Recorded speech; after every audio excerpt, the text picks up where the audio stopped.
नमः शिवाय। ओम नमः शिवाय।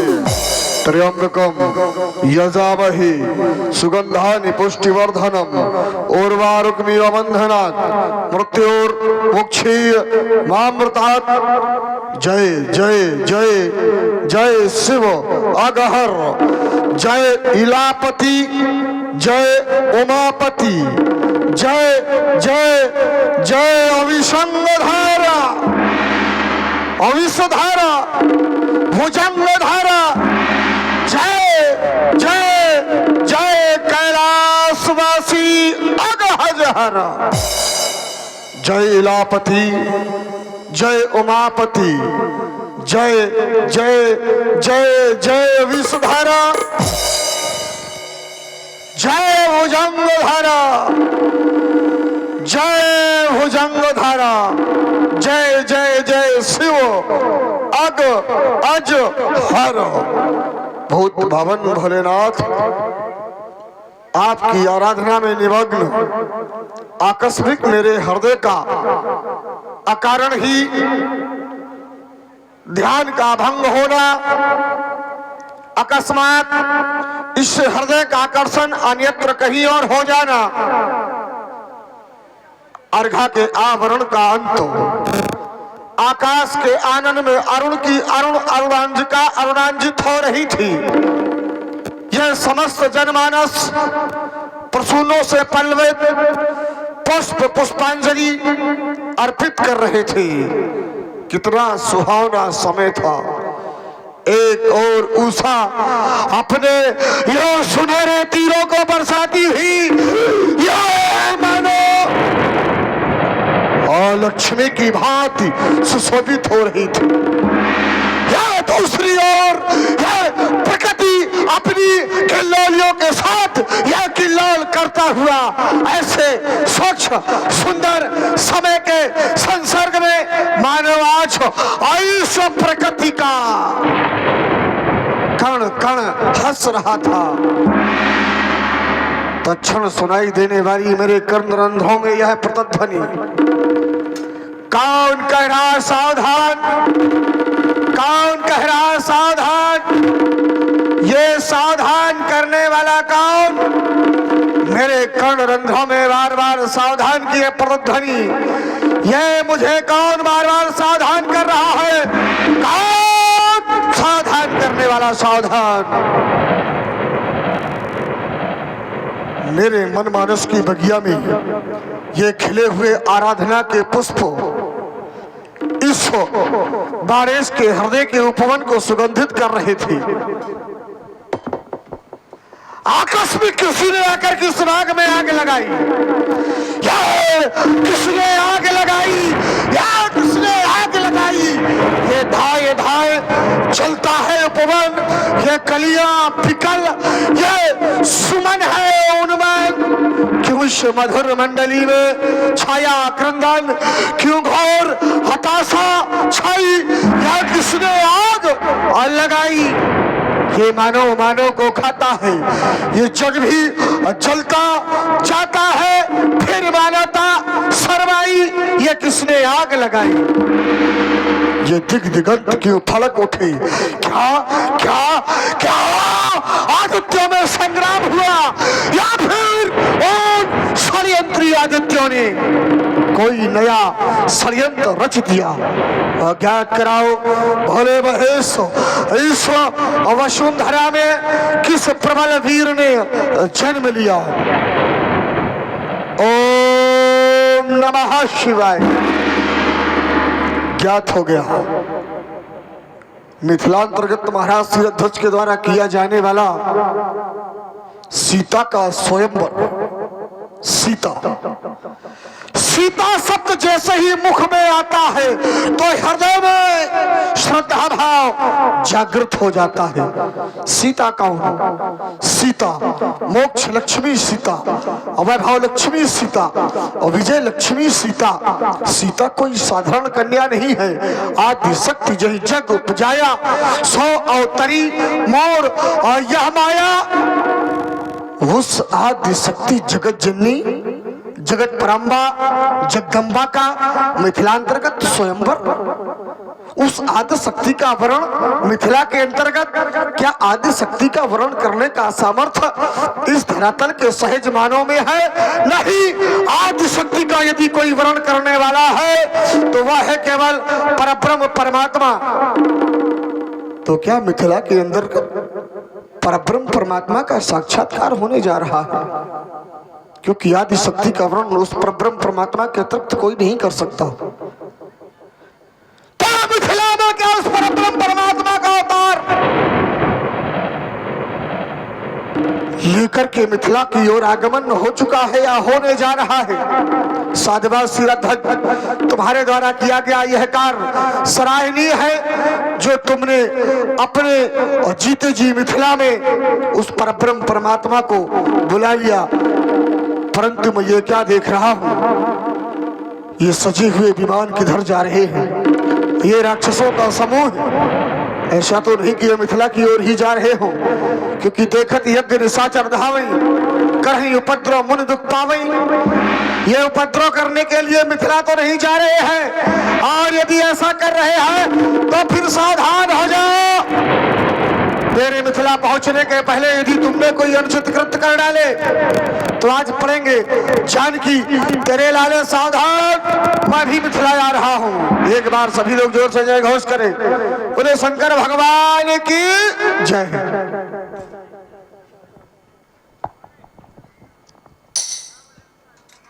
भूत भवन भोलेनाथ के पावन आयुध हो, आपको मेरा प्रणाम प्रणीत हो। मिथिला की श्रृंगवनी के अंतर्गत आपका दर्शन पाकर के यह बाणेश का हृदय धन्य हो गया।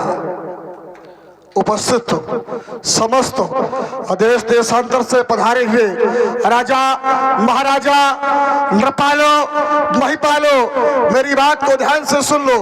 महाराज सिरध्वज के द्वारा इस रंगवली की सारी व्यवस्थाओं को व्यवस्थित करने का भार हमें सौंपा गया है। सभी राजा महाराजा अपने अपने स्थान पर बैठ करके स्वयंवर की गतिविधियों का आकलन करते रहे, किसी भी प्रकार की व्यवस्था को व्यवस्थित न किया जाए, और यदि किसी के द्वारा कोई व्यवस्था व्यवस्थित कर दी गई तो बाणेश के द्वारा उसको व्यवस्थित कर दिया जाएगा।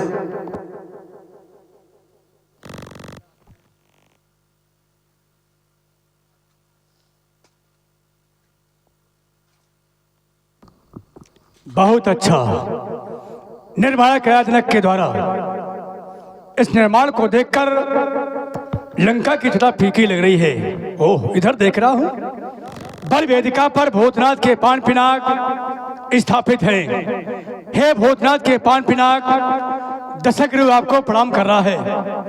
लेकिन मैं सोचने क्या लगा, आज जो महाराज जनक के द्वारा प्रण किया गया है, हठ पूर्वक प्रण किया गया है, स्वयं पुरारी को दंड कठोरा और राज समाज आज ही तोड़ा। इसे जो भी तोड़ देगा उसके साथ हठ पूर्वक सीता का विवाह किया जाएगा। लेकिन हठ में यह निश्चित है कि राजा अंत में दुख प्राप्त करेगा। लेकिन भूतनाथ के पान पिनाक ऐसा होने नहीं दूंगा। अपने रहते हुए तुम्हारा खंडन नहीं, क्योंकि आ चुका लंकधीश मिथिला के मध्य धनग्रीस का न खंड हो पाएगा। बंदियों बंद कर दो ये नाच गान, किंचित कुचाल का चक्र जो चलाएगा पूरे विदेश का लंकेश पलटाएगा। सावधान सावधान, रावण आ गया लंका से।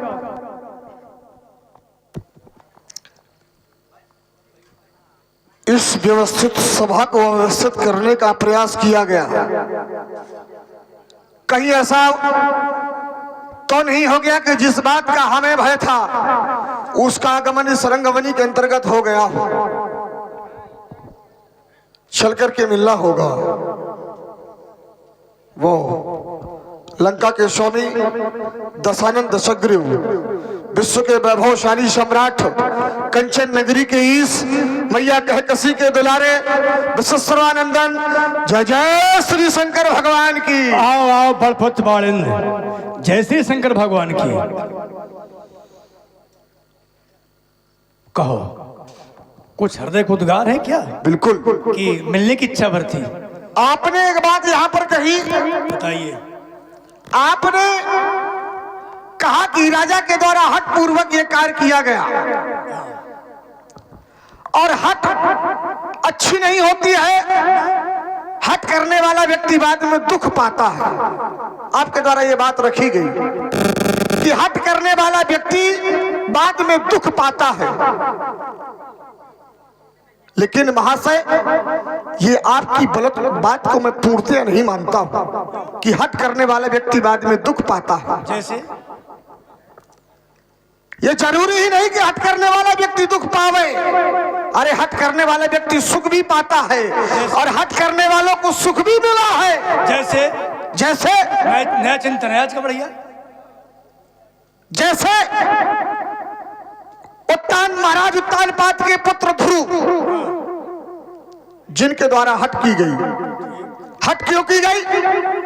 जिस समय वो अपने पिता की गोद में बैठे, अचानक उनकी दूसरी माते आई और उन्होंने उसकी गोद से हटा करके अलग कर दिया।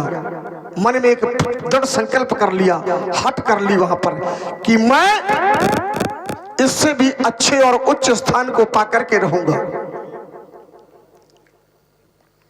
छोड़ दिया सब कुछ, अल्पायु में राज धन वैभव सभी सुखों का परित्याग कर दिया और चले गए वन प्रखंड में, निर्जन क्षेत्र में, जहां मानव भी कोई नहीं था, और अपनी हठ को प्रारंभ कर दिया। हठ पूर्वक तप किया। देवता आए, इंद्रदेव आए, नाना प्रकार की आपदाएं आई, परंतु हठ नहीं छोड़ी। और अंत में क्या हुआ? परब्रह्म का साक्षात्कार हुआ। तो हठ करने वाला निश्चित नहीं है कि दुख ही पावे। हो गई हठ ध्रुव ने की, क्या उसको दुख मिला? उसका साक्षात्कार परमात्मा से हुआ। तो हठ करने का मतलब ये नहीं कि कष्ट मिले। श्रीमान जी, साधुआ, तुम्हारे द्वारा कहा, हमने जो कहा कि हठ करने पर अंत में पश्चाताप या दुख मिलता है। जो हठ की जाए किसी कार्य पर, उसको कर हठ पूर्वक कार्य करने पर अंत में दुख मिलता है। हमारा बिंदु ये था, हठ करने पर। उत्तर मिला कि हठ करने पर दुख नहीं मिलता। ध्रुव ने हठ की और परमात्मा की प्राप्ति की। ठीक, मानते हैं तुम्हारी बात को कि ध्रुव ने हठ की और परमात्मा की प्राप्ति उसे हुई हठ पूर्वक। लेकिन ध्रुव को किसी ने आदेश दिया था। जिस समय उसकी माता ने, सौतेली माता ने गोद से नीचे उतारने के लिए कह दिया, और वो रोतो अपनी माँ के पास पहुंचा, तो माता ने आदेश दिया कि तुम अगर बैठना ही चाहते हो तो परमात्मा की गोद में बैठो, जगत पिता की गोद में बैठो। तो वहां तो आदेश था माता का। माता के आदेशानुसार ध्रुव ने हठ पूर्वक जब किया तब किया, परमात्मा की प्राप्ति हुई। मानते हैं कि मिला? हठ में परमात्मा मिला। आदेश माता का था, लेकिन यहाँ किसी का आदेश नहीं है कि तुम ऐसा करो और हठ करे। जनक हठ किए। अब रही बात, हठ में दुख भी मिला है। बता दे कैसे?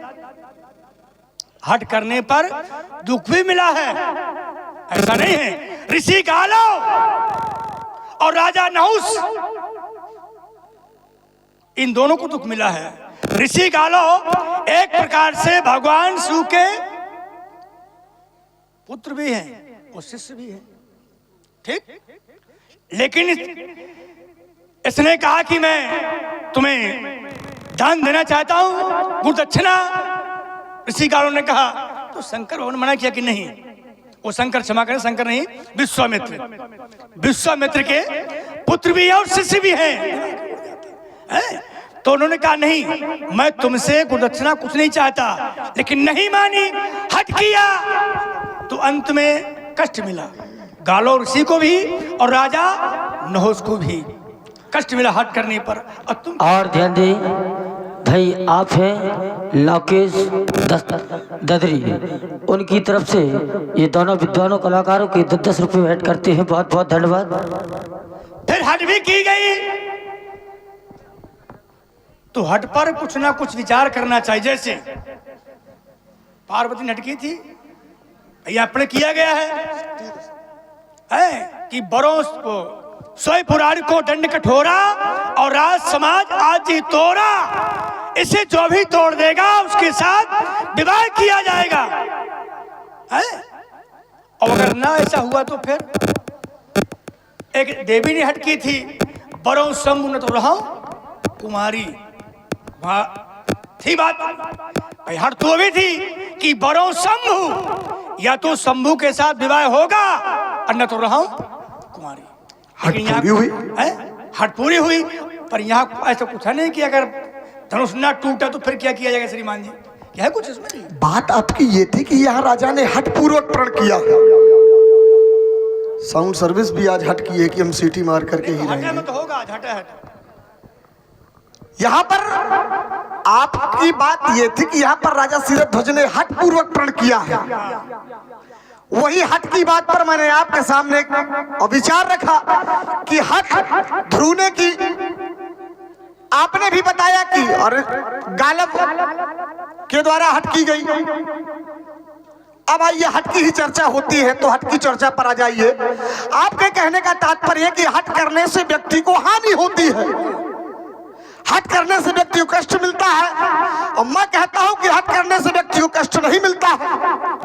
जैसे ध्रुव ने किया, परमात्मा की प्राप्ति हुई। आपने पार्वती की बात की, चलिए पार्वती के प्रसंग से ही मैं आपको एक नारी से और जोड़ता हूं। सती आपने सुना होगा सत्यवान और सावित्री को। जिस समय सत्यवान के प्राण यमराज ले जाने लगे तो सावित्री ने रोका। सत्यवान ने कहा देवी तुम परेशान ना हो, उसका समय सुनिश्चित है।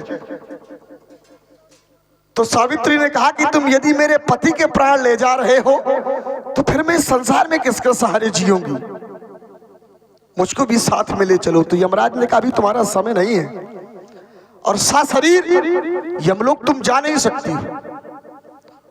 तो उसने हट कर ली कि अगर तुम मुझे मेरे पति के साथ नहीं ले जा सकते हो तो मैं अपने पति के प्राण तुमको नहीं ले जाने दूंगी। हट ही तो की थी सावित्री ने, कहना तो नहीं माना उसने यमराज का। वो हट करके अपनी हट पर अड़ गई, अडिग हो गई कि मैं अपने पति के प्राण नहीं ले जाने दूंगी। अंत में झुकना पड़ा कि नहीं झुकना पड़ा यमराज को, माननी पड़ी सावित्री की बात की नहीं माननी पड़ी, और उसके पति के प्राण उसको वापस मिल गए कि नहीं मिल गए। तो क्या हट करने से हानि हुई, हट करने से कष्ट हुआ? नहीं हुआ ना। हट करने से सुख प्राप्त हुआ, हट करने से पति के प्राण बचे। तो ये आवश्यक ही नहीं कि हट करने से हानि हो। देखिए श्रीमान जी, तुमने कहा सावित्री ने हट की, सती नारी है, उसने अपने पति के प्राण रोके। तुम्हारे कहने पर हट से हानि नहीं है, हम कहते कि हट करने से हानि है। जैसे विंध्याचल पर्वत छोटा था, तपस्या करने पर इतना बड़ा हो गया कि एक तरफ प्रकाश ही जाना बंद हो गया। इतना बड़ा हो गया तपस्या के बल पर कि जिस ओर एक तरफ प्रकाश नहीं जा रहा था, भाई सूर्य निकले इधर प्रकाश न हो, अंधेला हो गया। प्रयास किया गया कि कारण क्या है।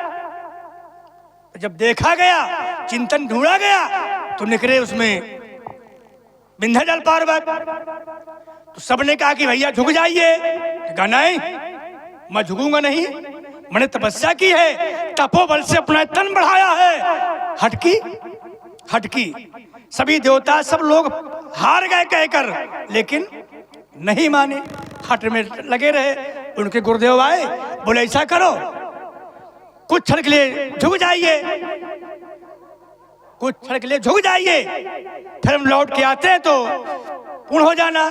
बात तो मान ली, हटी था और झुक गया। लौट कर गुरु आए नहीं, वो झुके खड़े हैं। विंध्याचल झुके खड़े हैं तो गुरु मिला कि ना मेरा दुख हट करने पर? क्यों? आज भी खड़े हैं। देखिए ये आपका अपना विचार है कि हट करने पर दुख मिला, लेकिन जो मेरा सैद्धांतिक विषय कि हट करने पर दुख नहीं मिलता।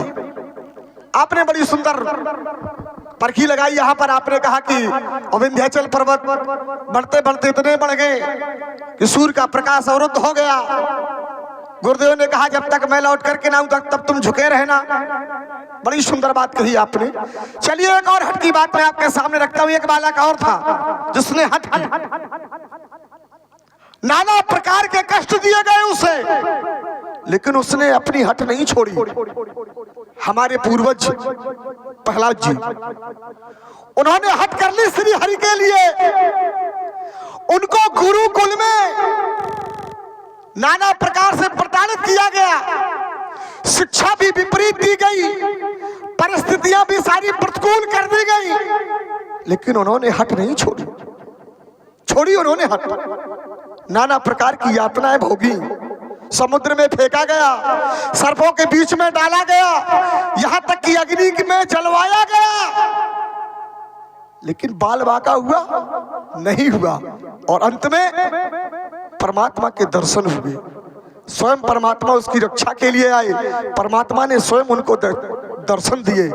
तो हट करने से हानि नहीं है, हट करने से हानि नहीं है श्रीमान जी, हट करने से लाभ है। क्योंकि जब तक व्यक्ति हट नहीं करेगा तब तक व्यक्ति को सफलता नहीं मिलेगी। मान लीजिए, सोचे ना, जैसे एक व्यक्ति, जैसे आप पहुंचे पेड़ के पास, अब आपको फल तोड़ना है। एक लौकी को उदाहरण छोटा सा, आपको फल तोड़ना है, पेड़ ऊंचा है, आपने सोचा इस पेड़ में तो मैं चढ़ नहीं पाऊंगा, तो फिर आप फल नहीं पाएंगे, आप लौट आएंगे। और यदि आपने अपने मन में ठान ली कि चाहे जितना ऊंचा हो मैं चढ़ूंगा, फल तोड़ूंगा, जब तक हमारा दृढ़ संकल्प मजबूत नहीं होगा, जब तक हमारे मन में वो हट की भावना नहीं होगी, हमने मन में हट ठानी, पेड़ में चढ़े, फल भी खाए और लेकर के भी आए, तो हट आवश्यक है। लेकिन हट का मार्ग मायने रखता है कि हट का मार्ग उचित है या अनुचित है। यदि मार्ग अनुचित है तो कष्ट भोगना पड़ेगा, यदि मार्ग सकारात्मक है तो सुखों की प्राप्ति होगी। श्रीमान जी, तुमने अच्छी बात रखी कि फल वाली, लेकिन तुम्हारा कहना कि हट करने पर लाभ होता है, परमात्मा मिलता है, और हमारा कहना है कि हट करने पर हानि होती है। जैसे सूर्यवंश में के ऐसे राजा हुए, सूर्यवंश में ऐसे राजा हुए कि जो कह रहे थे वशिष्ठ से कि मुझे सदैव स्वर्ग पहुंचा दो, लेकिन उन्होंने मना कर दिया। भाई, ब्रह्म की सृष्टि का विधान जो लिखा है कैसे हो सकता है, लेकिन बार बार हट की गई और वशिष्ठ ने मना किया कि ऐसा नहीं हो पाएगा। ठीक, तो तपस्या की पुनः विश्वामित्र की, उन्होंने कहा मैं भेजूंगा। हट है ना, देखो हट है, तपस्या की, उन्होंने कहा मैं भेजूंगा। तो उनके तपोबल से ऊपर भेजा गया और ऊपर के तपोबल से नीचे भेजा गया, और आज लटके गए, लटके, बता दो। बड़ी सुंदर चर्चा आपके द्वारा रखी गई, लटके ना, बिल्कुल। आपने वही सूर्यवंश में पूर्वजों से जुड़ी बड़ी सुंदर चर्चा रखी। आइए मैं आपको सूर्यवंश में ही ले चलता हूँ। सूर्यवंश में एक राजा और हुए जिनका नाम हरिश्चंद्र था। उनका जीवन भी हठ पूर्वक था। उन्होंने हठ ठान ली थी कि मैं सत्य को नहीं छोड़ूंगा, मैं दान को नहीं छोड़ूंगा। कितना कष्ट भोगना पड़ा, देवों के द्वारा कितना प्रताड़ित कराया गया उनको, परीक्षा लेने की भावना से कि सब कुछ बिक गया। राज्य भी चला गया, पत्नी भी चली गई, पुत्र भी चला गया और स्वयं भी बिक गए, लेकिन हट नहीं छोड़ी। अपने सिद्धांतों पे हट ही रहे, सत्य नहीं छोड़ा, दान नहीं छोड़ा। अंत में क्या हुआ? परमात्मा ने स्वयं दर्शन देकर के उनका सब कुछ वापस किया और उनके मार्ग को, उनके यश को प्रशस्त किया और सूर्यवंश के इस वंश को भी और उज्जवल किया। तो क्या हट करने से हानि हुई? देखिए श्रीमान जी, यद्यपि हरिश्चंद्र की हट नहीं है, इसलिए कि हरिश्चंद्र दानी थे और दान के बंधन पर वो मजबूर थे। नहीं, ठीक है, चलिए मान लीजिए आपने, हम मानते ठीक है हट भी सही, एक मिनट, तो हट के कारण ही उनको कितना कष्ट मिला। हट के मान लो पहले तो हट नहीं उनकी, क्योंकि वो दानी थे और दान देने के लिए वो तत्पर थे। छल किया गया इंद्र के द्वारा। उसको थोड़ा समझिए हल्का सा गहराई से, इसीलिए आप कहते हैं हठ ही नहीं थे। और मानते तुम्हारी बात की हठ ठीक है, हठ भी है तो हठ में कितना दुख मिला कि स्वयं पुत्र सहित पत्नी सहित बिक गए, कितना कष्ट मिला। कुछ भी हुआ हो, हठ है ना तो दुख मिला। बात यहाँ ये है कि हठ करने पर दुख मिलता है श्रीमान जी। ना ये गलत प्रकार महाराज जनक जो कर रहे हैं, भ्रमात्मक बातें करके समाज को गोल गोल ना घुमाओ। नहीं मेरा दुख समाज बता दे। नहीं ये गलत बात है। अच्छा आप बता दो कि हर हट करने से दुख नहीं मिलता, हट करने से सुख मिलता है। यातना इजाजत नहीं दी जाए। सत्य प्रताड़ित किया जा सकता है लेकिन सत्य को पराजित नहीं किया जा सकता। क्या बात है, सत्य परास्त नहीं होता है। और इसके लिए एक बार जोरदार ताली बजाएं, क्योंकि सत्य की वजह होती है। बिल्कुल सत्य नहीं हो सत्य में परेशानी जरूर होती है लेकिन परास्त नहीं होता है। बात यहाँ और इसी पर प्रभावित हुए आदरणीय मुरलीधर जी, जो बहुत अच्छे रामलीला मंच के वरिष्ठ कलाकार हैं, अभिनेता हैं, उनकी ओर से 51 पुष्प मुद्राएं प्रदान हुई। बहुत बहुत साधुवाद, बहुत बहुत धन्यवाद। तो बात थी हट की। अब मैं कहता हूँ सामने वेदिका पर ये जो रखा हुआ है महाराज जनक के द्वारा प्रयोग किया गया है तुड़वाने का, तुम्हें यह भी ज्ञात है कि ये देश की धरोहर है, देश की संपदा है। नीत कहती है पिता का दया तो बनता है। तो हट की चर्चा छोड़ दी, अब नया चिंतन देखा जाए, है ना। पिता का धर्म क्या कहता है? जो घर भर कुल होए अनूपा, करिए विवाह सुता अनुरूपा। घर देखना चाहिए, बर देखना चाहिए, कुल देखना चाहिए, है? तब विवाह करना चाहिए बेटी का। आप लोग सब करते हैं, ये नीत ऐसा कहती है। लेकिन न यहाँ घर देखा गया, न वर देखा गया, न कुल देखा गया। पर क्या है? राज समाज आज ही तोड़ा, कोई भी तोड़ दे, किस आयु का हो, किसी जात का हो, कोई बंधन नहीं। तो श्रीमान जी ये पिता का धर्म है। ये अपनी सोच पर निर्भर करता है कि व्यक्ति कितना सोच पाता है, कहां तक सोच पाता है। भाई जो बात आपने रखी, जे घर भर कुल होए अनुपा, करिए विदाय सुता अनुरूपा, जो भी आपने अपनी बात रखी, प्रसंग यहाँ के लिए नहीं है, वो प्रसंग दूसरी जगह का था। वो कहा गया, वो दूसरे के लिए कहा गया, वो मैया पार्वती के लिए कहा गया। देखिए उस बात को हम यहाँ पर लागू करें, सिद्धांत सुनिए पहले, सुता अनुरूपा यहाँ पर वो बात लागू नहीं होगी, क्योंकि महाराज जनक के द्वारा जो मार्ग प्रशस्त किया जा रहा है, जनक क्या कोई मूर्ख व्यक्ति तो है नहीं। जहां की समाज पुर नर नार सुभग सुच संता, धर्मशील ज्ञानी गुणवंता, जहां की समाज ऐसी हो, ज्ञानी हो, गुणवंता जहां की समाज हो, वहां का राजा कैसा होगा? राजा तो और श्रेष्ठ होगा। भाई राजा उसी को बनाया जाएगा जो प्रजा में सर्वश्रेष्ठ होगा। मिथिला वर्तमान समय में विश्व का महान विश्वविद्यालय, जहां पर नित्य प्रतिदिन ज्ञान और तर्क की चर्चाएं होती हैं। संसार के बड़े बड़े ज्ञानी, बड़े बड़े चैतन्य, बड़े बड़े विचारशील, बड़े बड़े विवेकवान व्यक्ति आकर के अपने अपने विचारों को यहाँ पर रखते हैं। यहाँ का राजा कोई साधारण ज्ञानी नहीं है, महान ज्ञानी है। और उस महान ज्ञानी के द्वारा यदि किसी मार्ग का अन्वेषण किया गया है, तो उसने उस मार्ग का अन्वेषण समुचित रूप से किया है। सुता के उसने अनुरूप ही कार्य किया, सुता के विपरीत कार्य नहीं किया है इसमें। बिल्कुल भाई मैंने कहा थोड़ा गहराई से समझो। बड़ी ये बात यहाँ के लिए नहीं कही गई है, ठीक है ना। जो गड़बड़ कुल हो अनुपा, तो देखिए श्रीमान जी सिद्धांत है, सिद्धांत जब लिखा गया है तो हर व्यक्ति को मानना चाहिए, सिद्धांत है ना। तुमने कहा पार्वती के लिए कहा गया था, ठीक है, कहा तो गया था, लेकिन उनने बात नहीं मानी, सिद्धांत को नहीं माना और विवाह संपन्न कर दिया। लेकिन सिद्धांत जो कहता है उसे मानना चाहिए। जनक के पास और तो बेटियां हैं, उर्मिला है, उसकी भाई की बेटियां हैं, उन पर नहीं किया गया, केवल सीता के लिए कहा गया।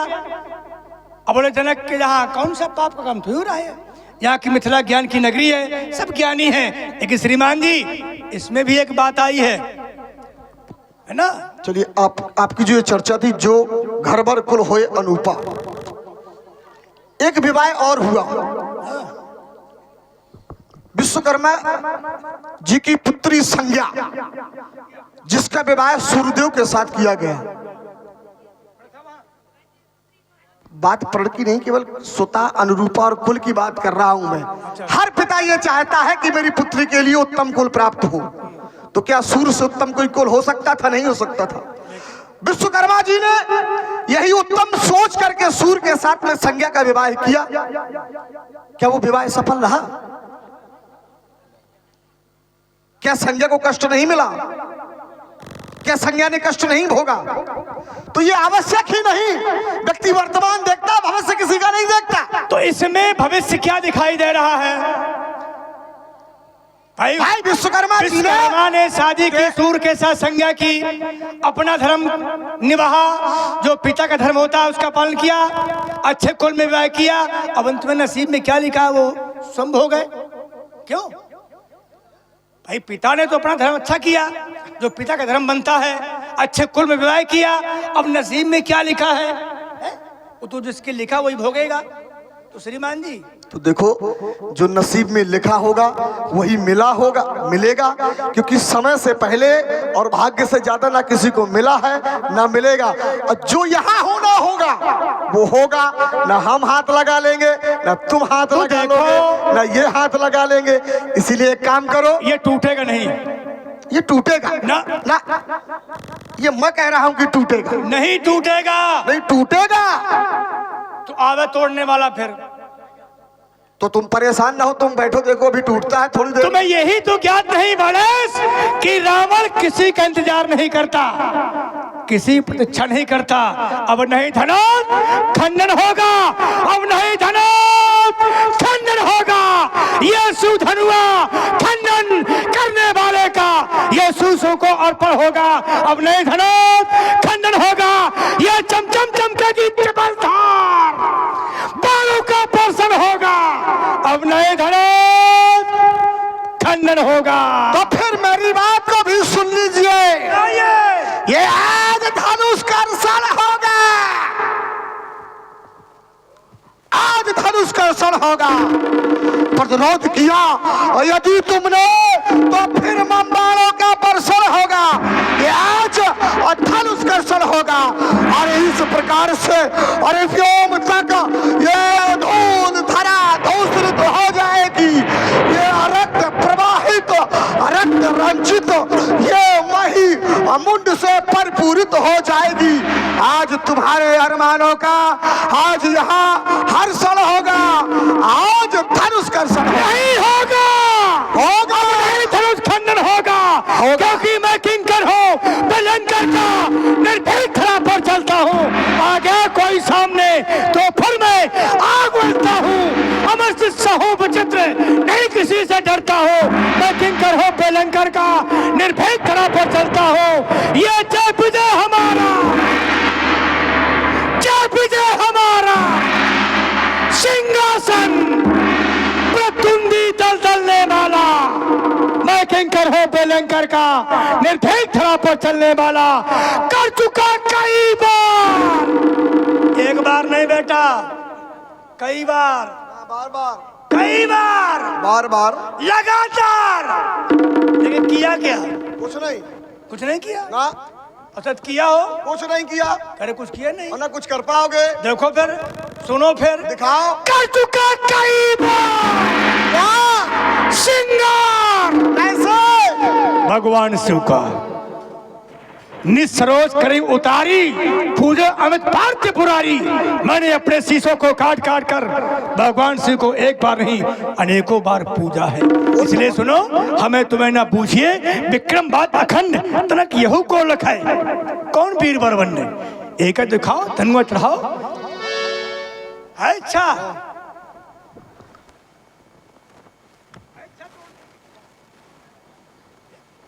मैं आपसे निवेदन करता हूं, अलंका के स्वामी दशानंद सुग्रीव जी, यदि हम तुम इस प्रकार से लड़ेंगे या झगड़ेंगे तो फिर इस सुंदर सदन का क्या होगा? फिर निकल ले। और समय यो ही व्यर्थ बर्बाद करेंगे तो फिर उस मधुर मिलन का क्या होगा। इसीलिए हम चाहते हैं कि अपने परिक्रम की पूर्ति की जाए। भूत भवन भोलेनाथ के पावन आयुध अजगो, आप तो मेरा अंतिम प्रणाम प्रणीत हो। एक बार सभी लोग मेरे साथ जोर से जय घोष करें। बोलिए श्री शंकर भगवान की। आना हमारा दोनों का अनिवार्य था, क्योंकि महाराज जनक अपने हैं त्रिभुवन जय समेत वैदेही, बिना ही विचार बड़े हटते ही त्रिभुवन की जय देना चाहते हैं। तो 2 लोक की विजय हमारे पास और 1 लोक की विजय बाणेश के पास। और जब दोनों आए, सिद्धांत क्या लिखा गया? रावण बाण छुआ नहीं चापा, देख सरासर गवई सुधारे। जब ऐसे वीर देखकर वापस चले गए, अब जो भी तोड़ेगा उसे त्रिभुवन की जय प्राप्त होगी। इसे तो टूटना ही है। एक बार जय घोष करिए, क्योंकि इसके टूटने से अनेकों का भला होगा। क्यों खोले पन्ना, कहीं भेद हमारा छिपा होगा। बोलो शंकर भगवान की। रावण बानी महाभट भारे, देख शरासन गवही से